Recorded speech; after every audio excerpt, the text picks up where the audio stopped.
नमस्कार दोस्तों, आज हम एक ऐसे मुद्दे पे बात करने जा रहे हैं जो हमारे भारत के लिए बहुत आवश्यक है, गरीब जनता के लिए बहुत आवश्यक है, एक आम आदमी के लिए बहुत आवश्यक है। आज एक बहुत चर्चा का विषय बना हुआ है विरासत टैक्स को लेकर, जो कि ये विवादों में कहाँ पे आया।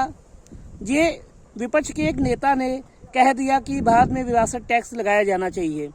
विरासत टैक्स की बात किया जाए तो विरासत टैक्स कई देशों में, जैसे अमेरिका हो गए, लंदन हो गया है, फ्रांस हो गया, इसे कई देशों में विरासत टैक्स लगाया जाता है। इसमें अलग अलग मापदंड होते हैं। इसमें ये होता है कि जो भी व्यक्ति मरता है उसकी जो संपत्ति बचती है उसके मरने के बाद, तो 45 से 50% वो संपत्ति सरकार के पास चली जाती है और बाकी संपत्ति उसके परिवार के लोगों के पास चली जाती है। दोस्तों, जब ये कह दिया गया, विरासत टैक्स की बात हो गई, विपक्ष के एक नेता ने कह दिया, तो पूरा विपक्ष और उसी पार्टी, जिस पार्टी के नेता ने ये बात कही थी, उसकी पार्टी ने भी इससे किनारा काट लिया और बताने लगे कि ये उनका निजी राय है, ये ऐसा नहीं है, पार्टी इस पक्ष में नहीं है। पूरा विपक्ष, कोई भी व्यक्ति इसके साथ खड़ा हुआ नजर नहीं आया। ये तो विपक्ष की बात हो गई। अब सत्ता दल की बात कर लिया जाए।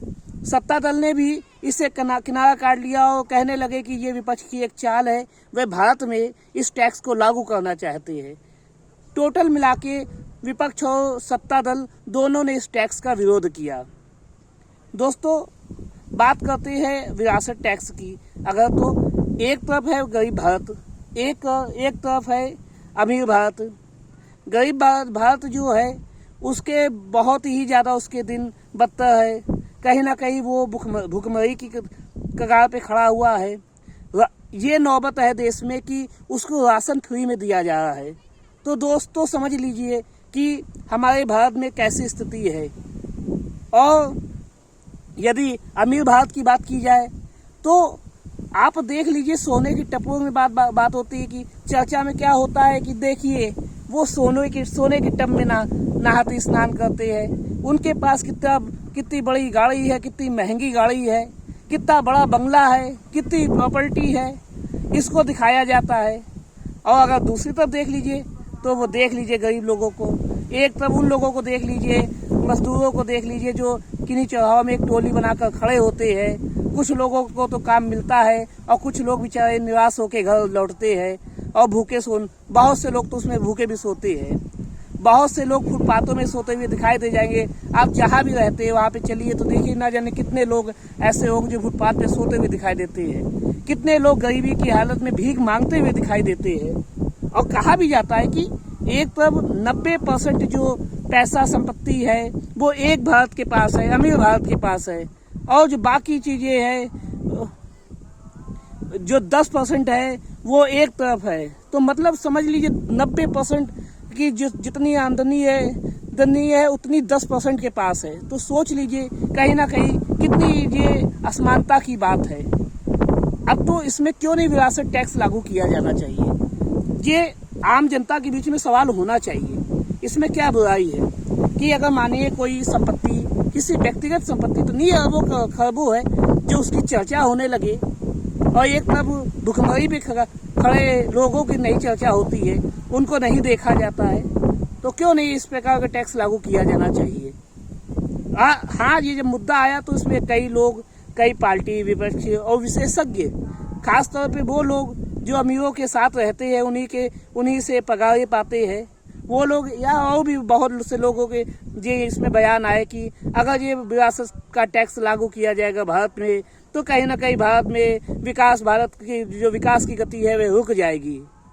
दोस्तों देखिए, बिना चर्चा किए डिसाइड कर दिया गया क्यों विकास की रुक जाएगा भारत का। ये बताना चाहिए, ये बात बताना चाहिए। जब 90% लोग एक तरफ है और 10% लोग एक तरफ है, तो उन 10% की वजह से भारत में विकास हो रहा है। तो ऐसा विकास नहीं चाहिए। इस विकास का क्या फायदा जो केवल 10% लोगों को फायदा पहुंचाता है और 90% लोग कहीं ना कहीं निराश होते हैं। हाँ, अगर बात होती है इन सब तरह के मुद्दों पे चर्चा हो तो एक मेरा निजी विचार है, इसमें यह भी हो सकता है कि एक सीमा बना दिया जाए उसमें कि इतने %, जब आपके पास इतनी संपत्ति हो जाएगी, मान लिया मानने को तौर पे अगर 100 करोड़ रुपए की किसी की संपत्ति है तो उससे अधिक किसी की संपत्ति है तो उन लोगों पे ये विरासत टैक्स लागू होगा। 100 करोड़ रुपए या उससे नीचे वालों पे विरासत टैक्स लागू नहीं हो सकता है। एक जो सीमा बनाई जा सकती है, लेकिन बिना चर्चा किए, बिना कुछ किए सत्ता विपक्ष दोनों एक साथ खड़े हो जाते हैं। तो ये तो एक पिछले दिन एक किस्सा हुआ था जिसमें एक संसद में एक व्यक्ति कूद जाता है तो उसको विपक्ष और सत्ता मिलके, जो आपस में इतने विरोधी होते हैं, मिल बांट के उसकी पिटाई करते हैं। तो ये वैसा ही हो गया। जब एक मुद्दा आया यहाँ पर तो आप विपक्ष और सत्ता दोनों एक तरफ दिखाई देते हैं, खड़े हुए दिखाई देते हैं। आम जनता कहाँ है? आम जनता कहाँ खड़ी दिखाई देती है? दोस्तों, इसीलिए ऐसे विषयों पे चर्चा होनी चाहिए। उसके बाद दोनों लोगों को, सत्ता हो या विपक्ष हो, दोनों को ये इस तरह की अगर कोई चर्चा हुई है तो उस पर अपना दिखाना चाहिए, डिसीजन दिखाना चाहिए। क्यों ये लागू किया जाना चाहिए, क्यों नहीं लागू किया जाना चाहिए, अपना अपना पक्ष रखा जाना चाहिए। लेकिन बिना चर्चा किए उसको खत्म कर देना ऐसे मुद्दों को कहीं ना कहीं निराशाजनक है। दोस्तों, आम जनता वोट डालने जा रही है तो इस तरह के मुद्दों को जरूर विचार करना चाहिए। किस चीजों में, मान लीजिए संपत्ति कितने अरबों खरबों करोड़ों की होती संपत्ति, इतनी संपत्तियां, 5-5 हजार करोड़ की संपत्ति, कितने बड़े बड़े बंगले, तो जो कहीं ना कहीं, और एक तरफ भारत, दूसरा भारत देखिए गरीबी की हालत में घिसता भारत। बेचारे उन रिक्शे वालों को देखिए जो खाली रिक्शा लेके रोडों पे चल रहे हैं एक सवारी की आस में, और किस साइकिल में फंसे हुए हैं ये लोग कि नई नीतियां आती है, नया चलन चलता है, इसी प्रकार के लोग उस नए चलन फंस के कहीं ना कहीं गोल गोल घूमते रहते हैं। ये आम आदमी की समस्या है, ये इसको आम आदमी ही समझ सकता है। बाकी जो टीवी में बैठे हुए जो इस तरह के मुद्दे हो उसको बिल्कुल उखाड़ के फेंक दिया जाता है, ये कहीं ना कहीं निराशाजनक है। दोस्तों, वैसे ये मेरी निजी राय हो सकती है, आपकी राय से भिन्न हो सकती है। यदि कोई ऐसी राय है तो आप इसको मेरे इस प्लेटफॉर्म पे रख सकते हैं।